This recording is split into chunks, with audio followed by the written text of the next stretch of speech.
Welcome into the roundtable. I'm Brad Wakai. That is my co-host Tyson Gentry. We have a big show today, breaking down the NFL Divisional Playoff round here. We're going to do things a little bit differently. There's only 4 games to discuss. Normally, if you're watching us live on Thursday night and listen to us on Friday, we mainly just go over the spreads. But we promised that we would break down these games, and so we're going to look at each game individually, and at the end of that segment, give out our picks. But Tyson, it is showtime, baby. Divisional round. Our birds are in action. Oh man, I'm pumped. I'm a little bit disappointed that it's super wild card weekend and it's not like dope ass divisional round or something. Like, what are we doing? We can't just keep the superlatives. We got to just keep them rolling, Roger. Yeah, we got to get Roger on that. He'll hire somebody to figure that out. I'll call him. I'm pretty sure I'm blocked, but I'll try.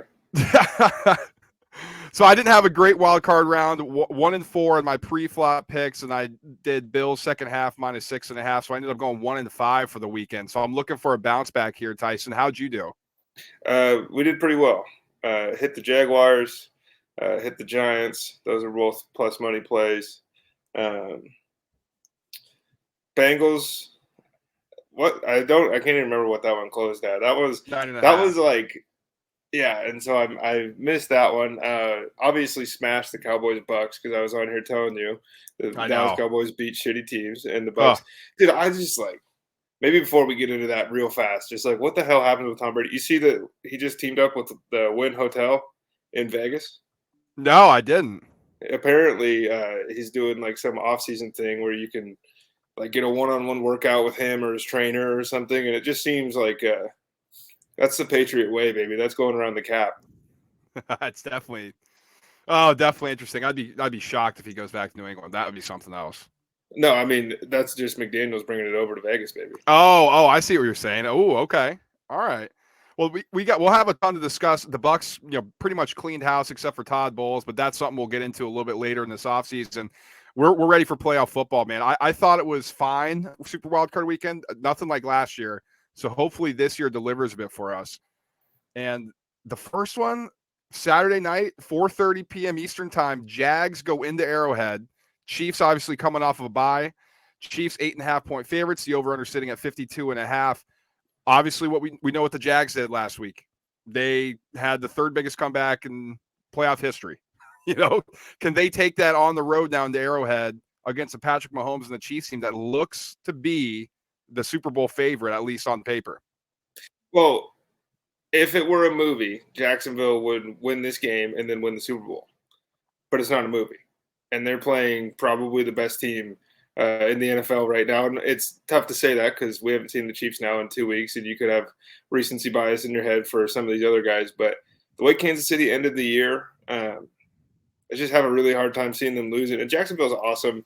Doug Peterson, great job with what he's done. And he's if you're talking yourself into the Jaguars winning this game because you love Dougie P, so much more power to you. But the guy that gave him the opportunities on the other sideline. So a little bit of a Yoda Luke thing going on here. I think the only way that Jacksonville is going to be able to win this game, obviously win the turnover battle, that's going to be huge. And it's a lot easier said than done against Kansas City. Pat Mahomes has done a better job of taking care of the ball, not making some of those what the fuck throws. He's making more of the ones that make you say that, but in a holy smokes, this guy's insane way, rather than I can't believe he just threw that ball, rather than the Josh Allen WTF moments that we get. If they don't win the turnover battle, this thing could be over at halftime. If the Chiefs play with their food a little bit, it'll be interesting. But Jaguars don't cover tight end all that well. They're going against the best one in the league. I think that's where the game's won and lost right there. Yeah, and their secondary is not very good, right? The Chargers' game plan coming in was let's attack the secondary. We've seen that. The Jags' defense has been the issue at times in throughout the season. And I think when you look at it, the Chiefs' offense should be able to exploit them, and it comes down to is Jacksonville going to be able to use what they do best, which is their ground attack, and playing off of that in a game when they could potentially be trailing. Because I think if the Jags get down, Doug is going to revert back into what he does, Tyson, and that's stay away from the running game. He is a let's throw the ball through the air type of play caller at heart. That's what he wants to do. And I'm curious to see if they're able to use Travis Etienne on the ground because I think that's the way the Jags keep this one close. Use the ground game, let Trevor Lawrence play off of play action, and then attack a Chiefs secondary and hold off Chris Jones and some of the other edge rushers that the Chiefs can use in spots, and then kind of muddy the game up that way. I think if they're going to go into this thing as like, hey, let's just have our quarterback try to outdo Mahomes, that is clearly they're on the back foot there, and they're going to be trailing and they're going to lose this game. So I think the Jags have to do what's kind of against their DNA. Want to be smash mouth and want to slow this tempo down and play off of play action.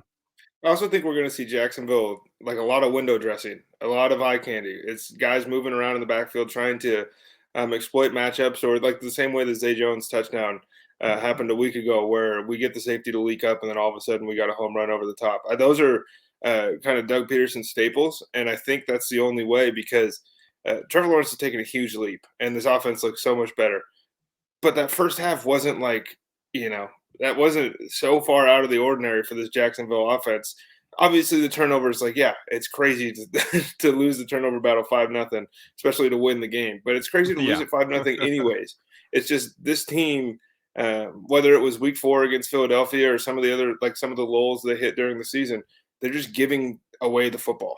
And you can't do that against a championship caliber team, and a team that probably is pretty grateful that the entire focus right now seems to be on Buffalo, Cincinnati, and seemingly everybody but the number 1 seed Chiefs. So here's the interesting thing. So how did teams, they're trailing by 24 plus, how do they do? I mean, they got to be exhausted. Well, 4 teams have trailed by 24 in the playoffs and won that game. Obviously, the Jags trailed by 27 at one point, but 24 plus, that's the number that we're going off here. The next week these 4 teams have gone 2-2.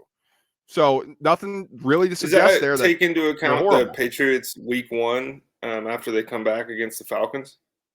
Or is that their next playoff game? This is the next playoffs, next week in playoffs. Okay. Yeah. So that would be the Tom Brady interception against the Titans. That would be, yes, Tom Brady interception against Titans. I believe something with the Jaguars previously, right? Or no, they steamrolled the Steelers. Brady. They went back to the Super Bowl. Yeah, whatever it is, it's whatever the case would be. I don't have the teams in front of me here, but yeah, 2-2 straight up the next week. So maybe it's something like, hey, we kind of got lucky. Let's keep it rolling. So that's something there. It doesn't suggest that there's an edge one way or the other. We know the Andy Reid situations here. He's 19-8 against his former assistants, and he's 2-0 against Peterson in the previous matchups. Also, the Andy Reid off a bye factor here, 28-6 coming off a bye, 18-2 at home off a bye. So we know the Andy Reid magic. It seems like the good plays are going to be out in force in this one. I'm really curious to see how Patrick Mahomes does, how this offense does coming off a layoff. Like, you think that's an advantage, right? Like, this team has time to prep and think, but we've seen the Chiefs in big spots, and especially at big spots at home. It's a tighter game than you normally think. Well, it seems like they're asleep for like quite a bit of it. Like, they're asleep in the first quarter, and then for some reason they're asleep for 10 minutes in the fourth. That seems to be the way these shake out when the Chiefs don't show up. I'm not concerned about that personally. I really believe that this is like, if Pat Mahomes wins the Super Bowl this year, and he wins the MVP, because he's going to win the MVP, like, this dude, he already could retire tomorrow and probably walk into the Hall of Fame.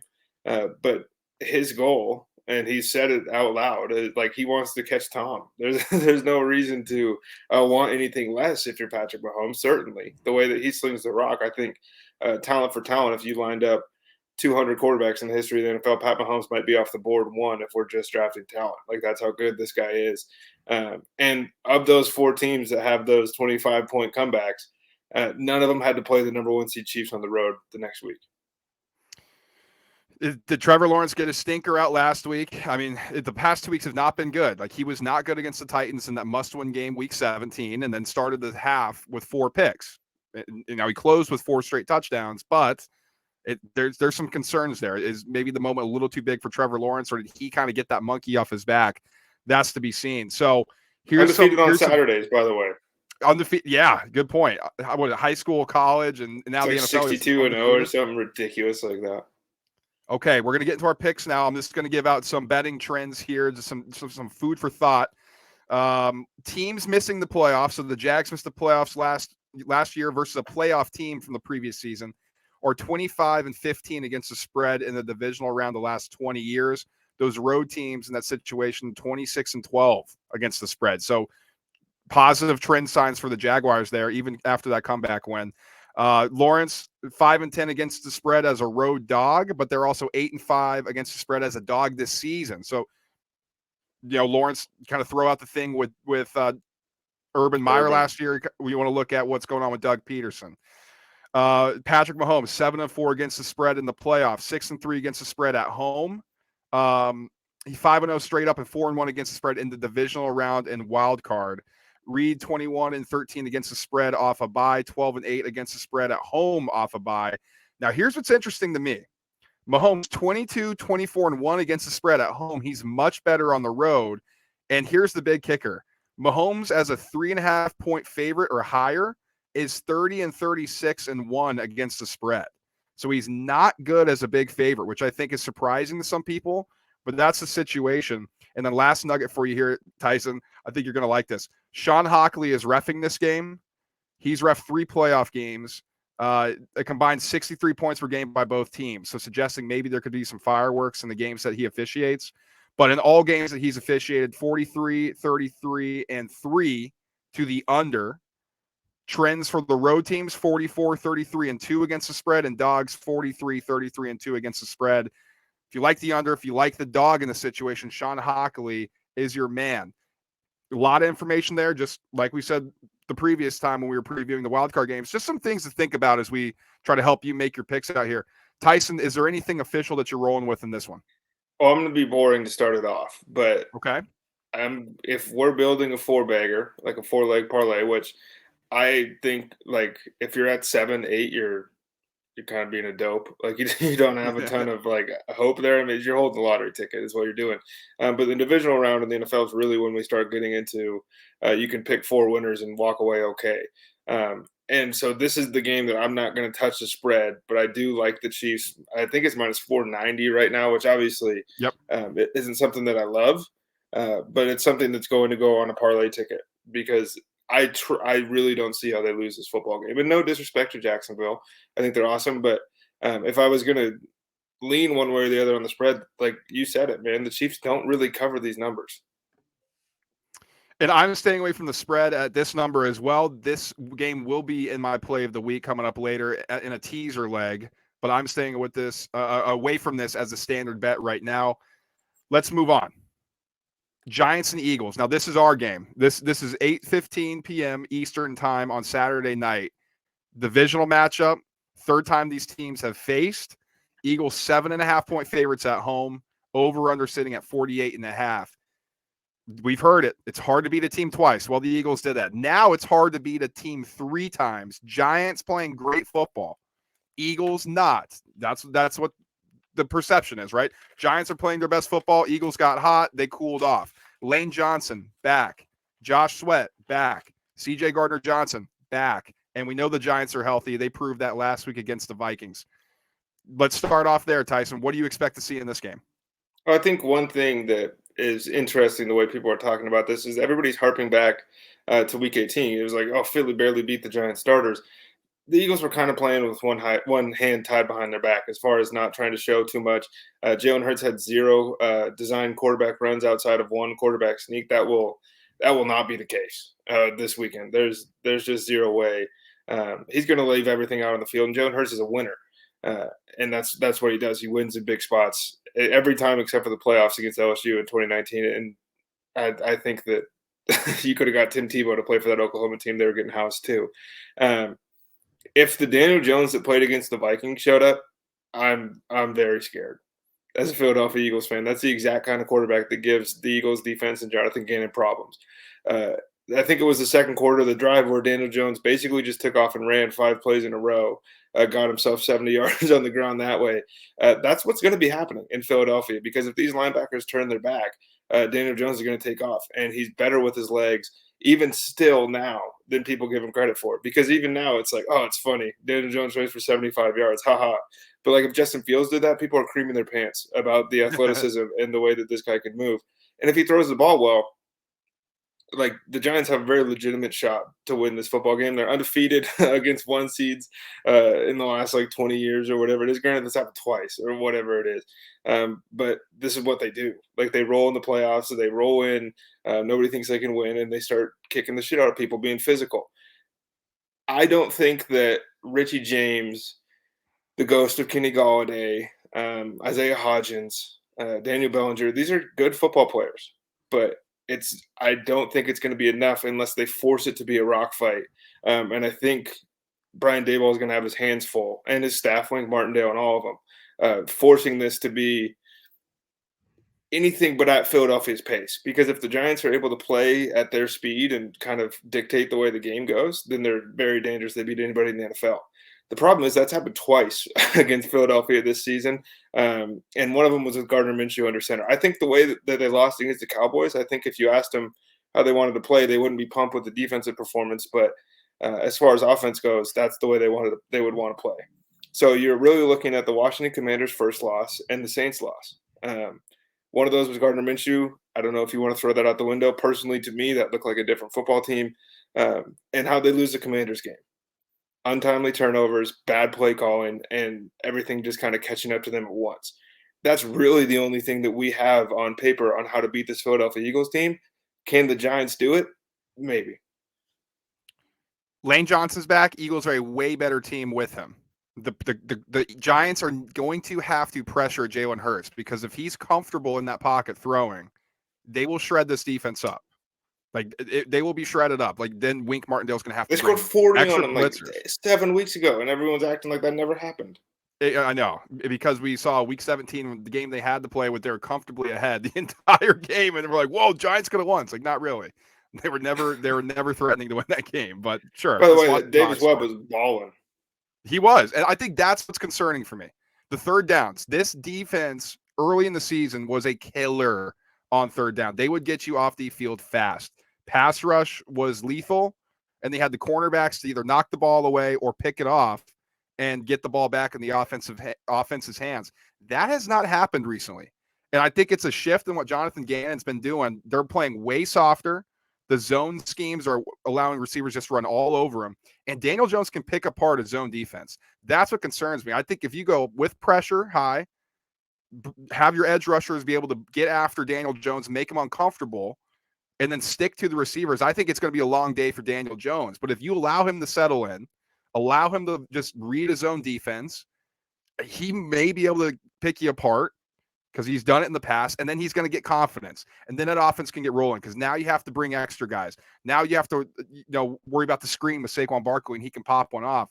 Jonathan Gannon needs to be aggressive in this game. And by that, I don't mean engage 8, like blitz everybody, like cover 0 type of stuff. I mean, press up. You have the better unit with your cornerbacks on that wide receiving team. And I think just get after Daniel Jones from the start, get downhill. Let's run the football on the other side and get out of this game as a 3-time winner and a sweep this season. And that's one thing too. It's impossible. It's so hard to beat a team 3 times, and it is. That's what history tells us. But the Niners just did it. Like the Bengals in the divisional round. We had one other one during the week too. But like we just learned, it's not quite as difficult when the talent gap is as wide as we've seen between these two teams this year. I think that they're going to try to muddy it up. But if Jonathan Gannon doesn't come out and let Darius Slay and James Bradbury run man with zone help over the top, and if that's the way they're going to play, that's the defense that led the league in turnovers. Not the one that you saw the last 4 weeks of the season without Chauncey Gardner, with Reed Blankenship and Josiah Scott running around in the secondary. If those guys don't play, Philadelphia, and I don't think they're going to, so I'll just go right to my pick. I really, really thought, leading up to this, that the Giants were going to cover the spread. And as every day has gone by, I see this being a 23-20 game until Philadelphia scores a touchdown, or a 27-24 game and Philly scores a touchdown late to cover that spread. So I like Eagles to cover 7.5. Okay. I think one of the things I want to say too, and I'll give out some trends and get into my pick. Here's something I think that people, if you're recreational, you're not a professional, and Tyson and I are not pros. Like we do not try to come off of like we're pros. Because if we were pros, we'd probably only bet maybe one game this weekend. But we're not. We're gonna have some fun. We're gonna want a little action on the game. We want you guys to join us, whatever we decide, or or whatnot, and we'll help you with some picks as well with info.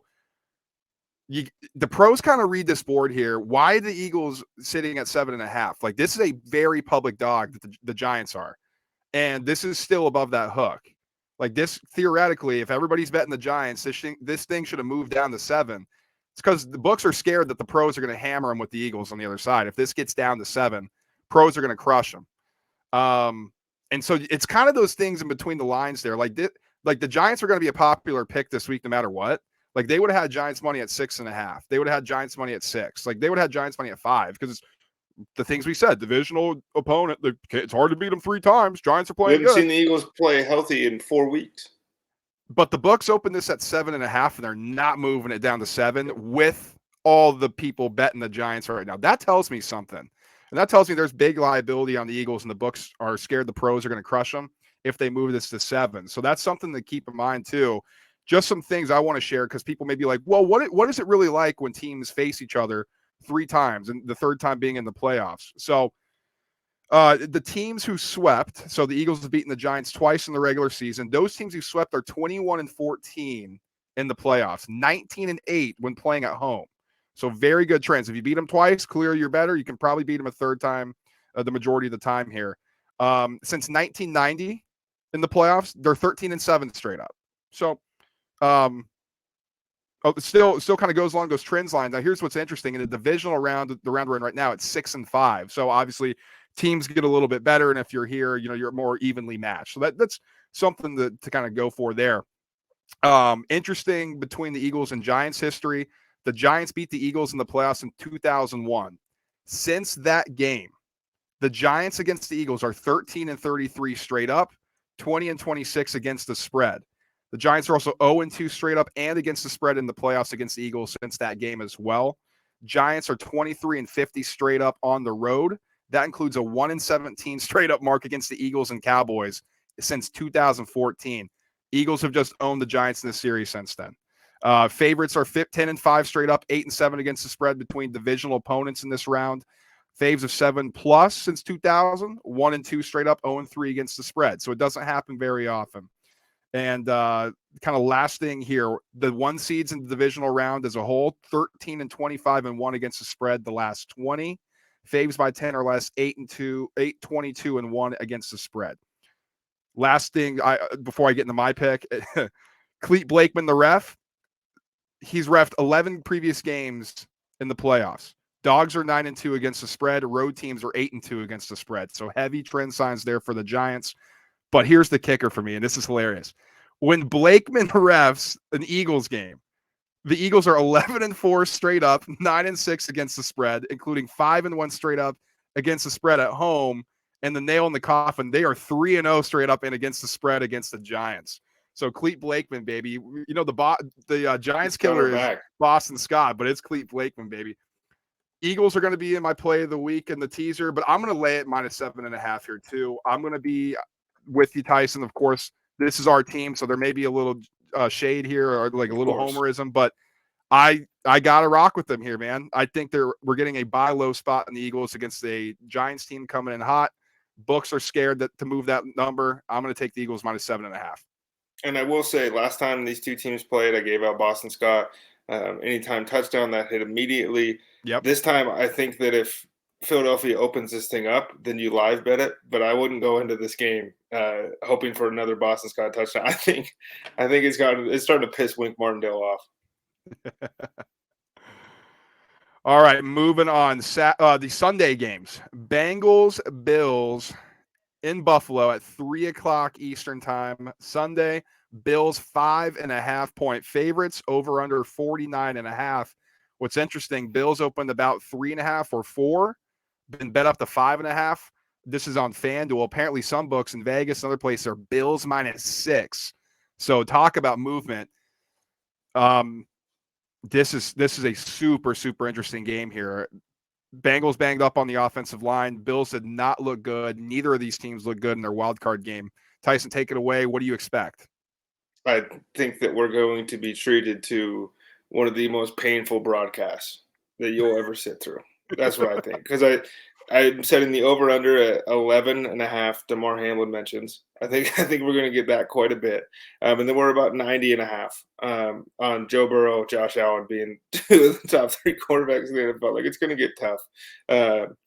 For me, on the game as a whole, I think since the offensive line being banged up is the biggest thing that's kind of flying under the radar. And I know with the movement and everything, I'm talking about like national media stuff. It seems like Jonah Williams still never got the respect probably that he's earned through his play. And if the Bengals can't run the football, it'll be a tough go of it. I will say everybody's pissed off at Cincinnati because they've just been lining the walls with bulletin board material for 2 years against everybody. But they've showed up and beat everybody during that time. If you throw away the last 2 weeks, they're the best team against the spread in football over the last 2 years. This is what they do. They go into somebody else's building with an attitude, and they punch you in the face. And you know what, Brad? The Bills don't get off the mat sometimes. And I think that's actually a bigger issue than anything else here. I think the Bengals, they're winners. And I think Buffalo is cosplaying as winners. And until they get the monkey off their back, that's who they're going to be. And this is like watching my kids fight, man. I've been out here pounding the table for Josh Allen for 2 years, 2.5, 3 years, whatever it is. And obviously the Burrow thing, like I love him. This is my guy, and he wins. So I'm very interested. But they're not playing against each other. The Bills secondary has a tall task, and they're probably built for it, honestly. Like, out of all AFC teams remaining, give me Buffalo's secondary, give me Buffalo's linebackers' ability to fly around, positional versatility on the defensive line, all of it. I just don't think they're mentally at a spot until I can watch it. And if they come out and they house Cincinnati, then I'm all Bills all the time. But until I see it, I'm not going to believe it. So I just can't get over the fact that the Bengals offensive line is ragtag. We know they give up a ton of pressure, and we know they give up sacks. That's just what this unit does. Joe Burrow, he holds on to the ball, and it's good sometimes. Sometimes you could say he holds on to it too long. It's hard to argue, say, hey, you're doing things wrong when he's just been a killer since he's come into the NFL. But in this game, in a situational spot, that's something that you have to look at. My question is, without Von Miller, can the Bills generate pressure by only rushing 4? Or do they have to bring somebody out of that linebacking position? Do they have to bring somebody off the edge? And then it puts more strain on that secondary. That's something I'm paying attention to. I think the Bills can generate the pressure. I do. I think McDermott's going to dial something up. We saw what the Ravens did last week. They were making Joe Burrow uncomfortable. Now, Burrow didn't make those mistakes. We talked about that in our recap. He doesn't make mistakes. Or if he does, it's very, very rare. And he doesn't make the big one. Josh Allen has been recently. He looks like a completely different player from he was a year ago. I think the absence of Daboll has certainly been felt very, very quickly. And we didn't see that early in the season. We've seen it, kind of progress throughout the season. And now he's sloppy with the ball. The Bills' offense is lethargic. This team seems lethargic. And quite honestly, Tyson, I think people would say McDermott's a better coach than Zach Taylor. A year ago, slam dunk, like McDermott, whoa, way better than Zach Taylor. And you said it last in our preview of the wild card round. It kind of like a big time player when the moment's like getting bigger or brighter and they show up. To this point, you got to say that's the case with Zach Taylor. I know people might laugh at that, like, oh, he's such a dunce and he's an idiot. That's because it's a preconceived notion. That's what we think of him. But the dude and his team has won a lot of football games in the playoffs since they've been in it, the majority of them. And so is it really as big of a coaching mismatch as we think on paper, McDermott versus Zach Taylor? I'm very curious to see that chess match. I can't believe you just got through an entire segment talking about the Bengals coaching staff without even bringing up your boy. Lou Anarumo? There you go. I mean, Brad was on here for a year talking about this guy, and then finally he gets love in a broadcast. It's like, oh, so when the offense doesn't score 40, the defense like all of a sudden is good? No, I don't think they were very good last week, his defense. So I think they're going to want to bring it this week. They've had an interception in 4 straight games. We know Josh Allen's been known to throw the ball away and have the other team pick it off. So I'll be curious to see who takes care of the ball a little bit more. Just a quick something here. The Both these teams had a negative turnover differential last week. The favored team is 31-20 in the last 20 years, the next game. So that's interesting. I mean, kind of turnovers, how much is luck? How much is it skill? Bad bounces here and there. So that's something. Now, Josh Allen's interceptions, one of them was bad. And that corner route. You could say John Brown ran the wrong route. I think it may have been I mean, you just can't make that throw in that situation when you're driving. And Nicole Beasley went off his chest. That's unlucky. But sometimes he just throws I'm the curious. ball too damn hard. So we're sitting here like Josh Allen turns the ball over. It's like, bro, they got this guy off the street 3 weeks ago, and he just broke every bone in his hand trying to catch this piss missile. Here we go. Here, so we know the Burrow thing, right? Great against the spread. They're killers. I went over it in the wild card round, but here's something interesting that I found: 22-9 against the spread versus non-divisional opponents, and in the last 16 games against non-divisional opponents, 15-1 against the spread. That is just a crazy number. Also, 18-7 against the spread on the road. Road teams with a 70% or more win percentage. 21-11 against the spread in the divisional round the past 20 years. So if you're a good team, you go on the road, you're more likely to cover. Burrow 15-7 against the spread as a dog. They've covered 7 straight. Bills 13-2 straight up at home in the playoffs. Clear advantage home field there. Allen's versus teams who give up less than 20 points per game, 15-4 against the spread. That's a shocking number. Like, he's better against good defenses than he is against poor defenses. Maybe he focuses more. Maybe that helps him turn the ball over less. I'm not quite sure. Last one on Allen, 29-15-3 against the spread on 7 days rest. Anything less or more, he's under 500 against the spread. I don't know why that is. Just something out there. And then Carl Sheffer is the referee for this one. The last 11 playoff games he's done, the under is 10-1. Dogs 41-24-2 against the spread since he's refed in the games he's refed since 2019. And the Bills games that he's refed, the Bills are 9-2 straight up since 2011 with 5 straight wins and 4 straight covers. So a little home cooking maybe here for the Buffalo Bills. Interesting number. I think I know where you're going to go here, Tyson, but do you have official play? Yeah, I do. I do want to get it out of the way, though. I was thinking about this today. Kind of pisses me off. And we're sitting here wearing our Eagles gear. But 3 weeks ago or whatever, a month ago, the Bills fans are throwing snowballs all over the field, and it's fun and it's jovial. The Eagles throw snowballs and fucking shit at Santa Claus 60 years ago, and we can't, like, come on. Like, yeah, but that's part of the legend, dude. That's what I'm saying. Like, it's Bills Mafia, and we all love him, but, like, that shit happens a couple hours south, and then all of a sudden it's an issue. Whatever, I don't care. They're losing this weekend. I got the Bengals straight up. Cincinnati's going to win this football game. That's a huge number.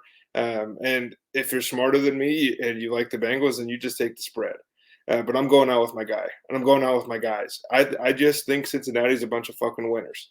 And you can throw as many analytics and head-to-head and everything. Cincinnati was going to win that game the first time. Cincinnati's going to win the game the second time. Cincinnati will win they play next week. That's how I feel. I think that the difference in the way that the Bills have to play them versus other teams in the AFC, and we talked about the offensive line being ragtag, but if you have to blitz, then it slants to the house. And if you start having to not basically you can't blitz, all of a sudden you can't get pressure, Joe Burrow's the best in the game. When it comes to you let this guy stand back there and figure things out, he's very rarely matched among anybody. And I think that we're going to have a big Jamar Chase game. And I've been saying it since Joe Mixon said it, but they are the big dogs. They are the big dogs of the AFC. They just won this hoe. They beat the Chiefs 3 times in a calendar year. I think Cincy's rolling, dude. And I think the Bengals have a good shot of going back to the Super Bowl, and I don't think it stops in Buffalo. Bills -5.5. I got to play it, Tyson. That makes me feel better.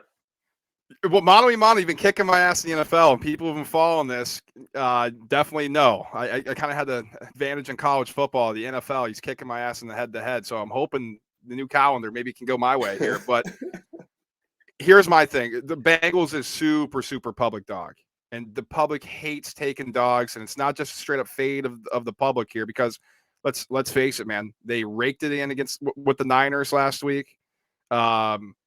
Who else they raked it? They raked it in with the Cowboys. Like they raked it in. So it's not just public's always wrong, sharps are always right. I just can't get over the fact that this thing is moving. This moved so strongly towards the Bills, and it's not just a offensive line here or there that's moving a point and a half. Pros are betting Bills. I think there's a major concern for the Bengals offensive line.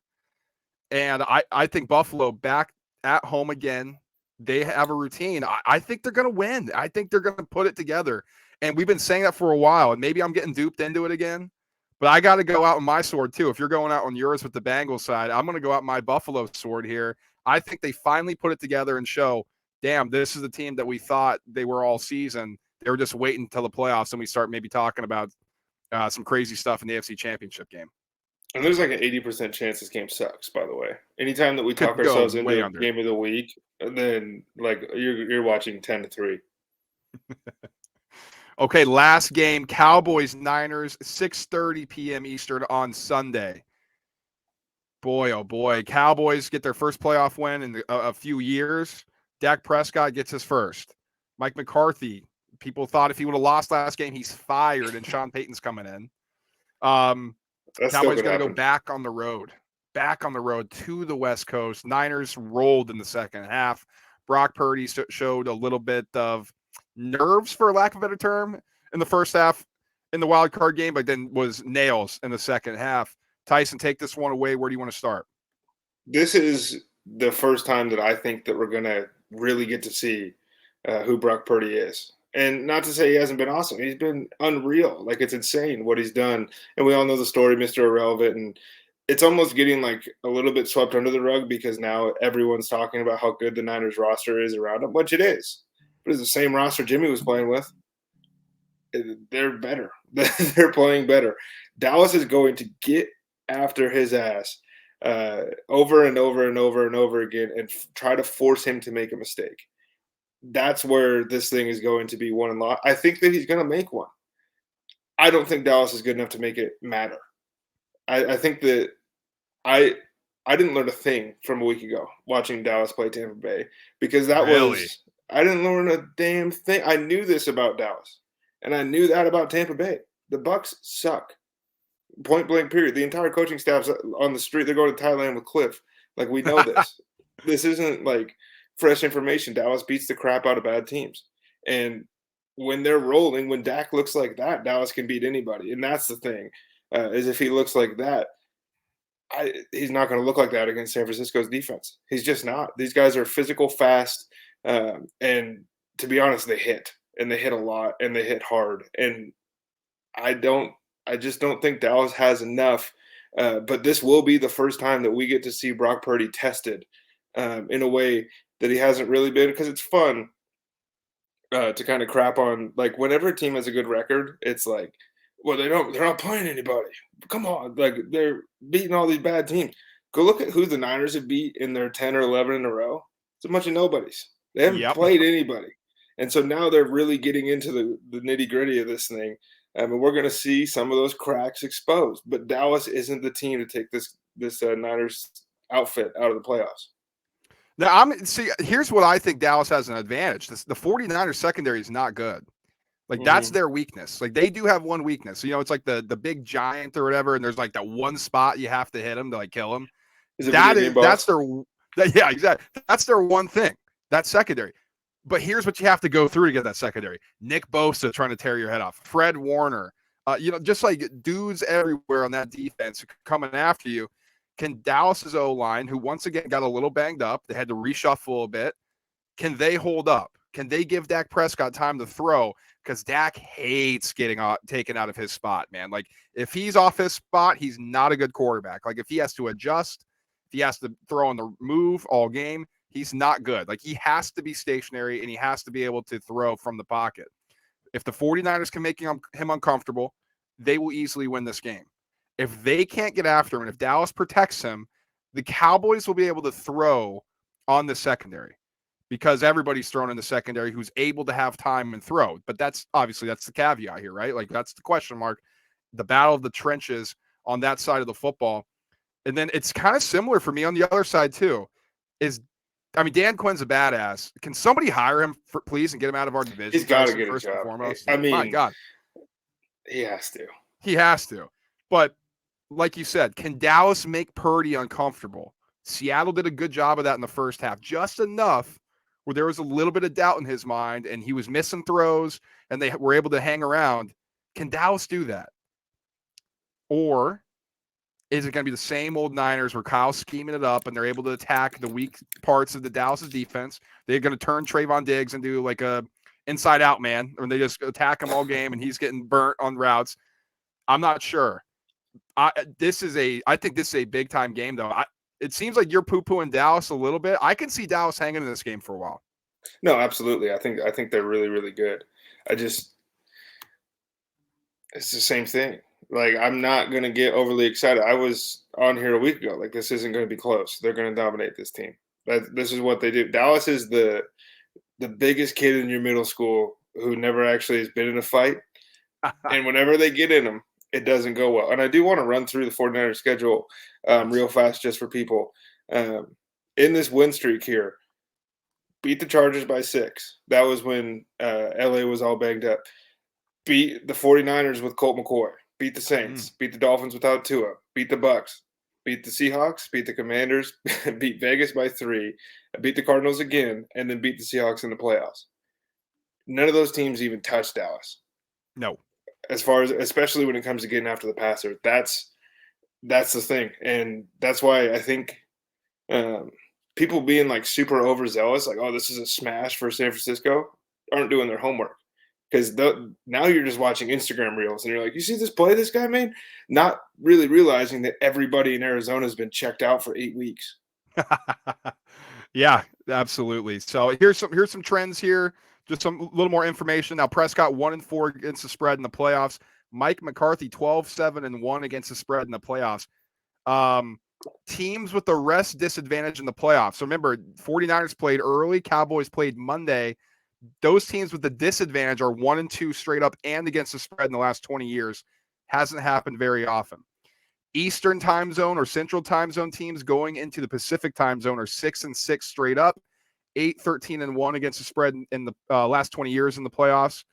Teams with 11 wins in a row, like the 49ers currently have, are 8-8 straight up, 3-13 against the spread. The divisional round games, they are 6-8 straight up and 1-13 against the spread. That is crazy to me. Shanahan is 39-16 against the spread versus teams who allow under 24 points per game. The Cowboys gave up 19.8 points per game. Shanahan locks in against good defenses. Shanahan also 25-11 straight up, 23-12-1 against the spread in Pacific time zone after they played in the Pacific time zone. So love staying at home. Something about a schedule potentially, I'm not sure. 49ers, since they've gotten Christian McCaffrey, we know this one, 11-0 straight up and 9-2 against the spread. The referee is Bill Vinovich. Ridiculous. That's crazy. Ridiculous. The referee is Bill Vinovich.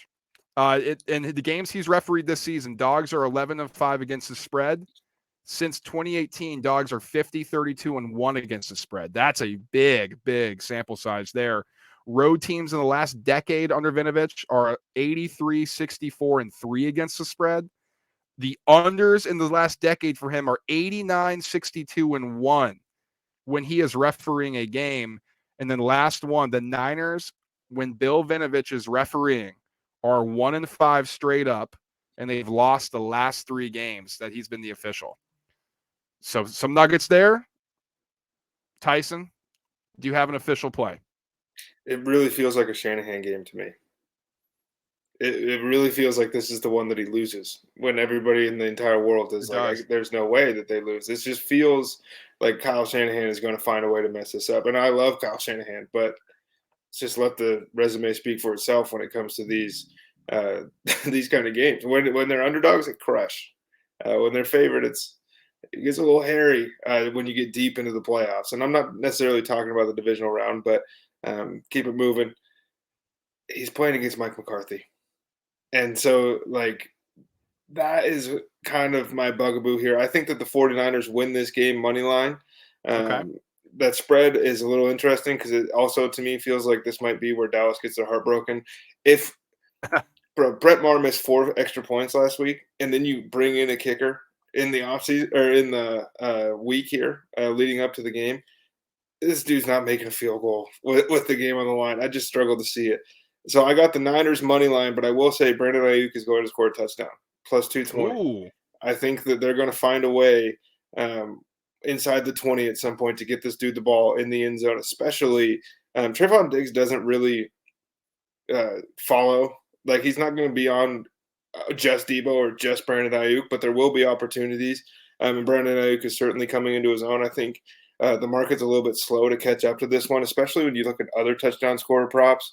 And it's like, it's Debo Samuel, Christian McCaffrey, George Kittle. We know those three. And then it's Zeke, CD Lamb, Tony Pollard. Brandon Ayuk is closer to Michael Gallup as far as scoring a touchdown with the odds than he is to Debo Samuel.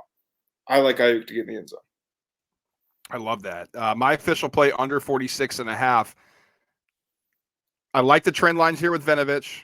He's favored to the road team, so I think it's going to be a little bit tighter. But also, these two defenses, I think, are actually going to make life difficult for those offenses. My guess is we're going to see both these teams try to run the football a lot more. So I'm going to take a shot on the under here, 46.5. I like it. I also lean Cowboys plus 3.5. This is a gross dog that people do not want to roll with here, which suggests to me, why have the 49ers not moved up higher? A lot of people are playing the Niners, and in fact, they've ticked down, open 4.5, and are down to 3.5. Dallas suggests to be the side here. Now, again, last week there was a lot of movement, this and that. Wasn't necessarily a standard week in the wild card with the missing quarterbacks and just different things going on. We know this. In the playoffs, lines get super, super sharp.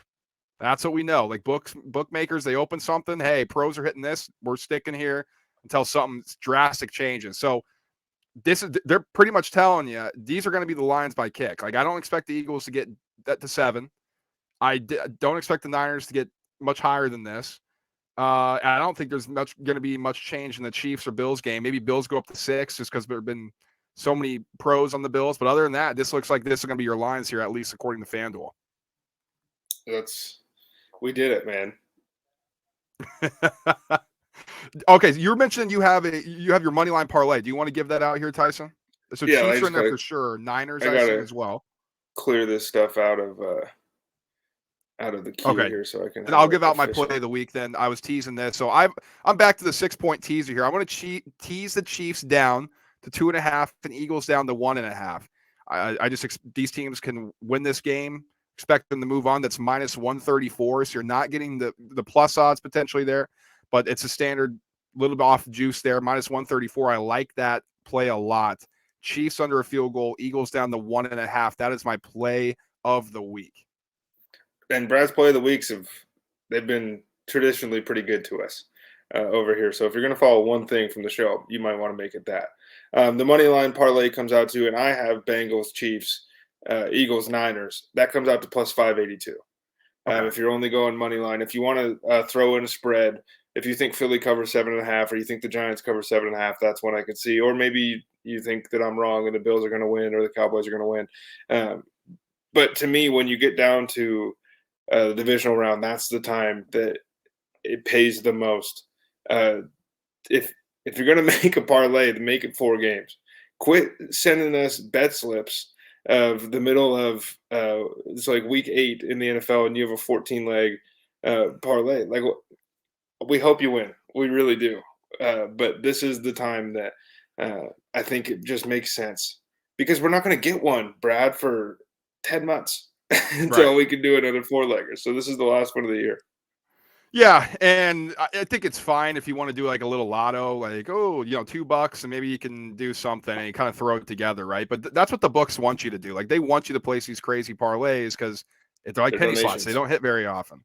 So take your straight plays, take the ones that you like on the spread. That's the ones you should do. And then if you want to throw a little lotto together, don't throw very much on it. Just a little change here and there.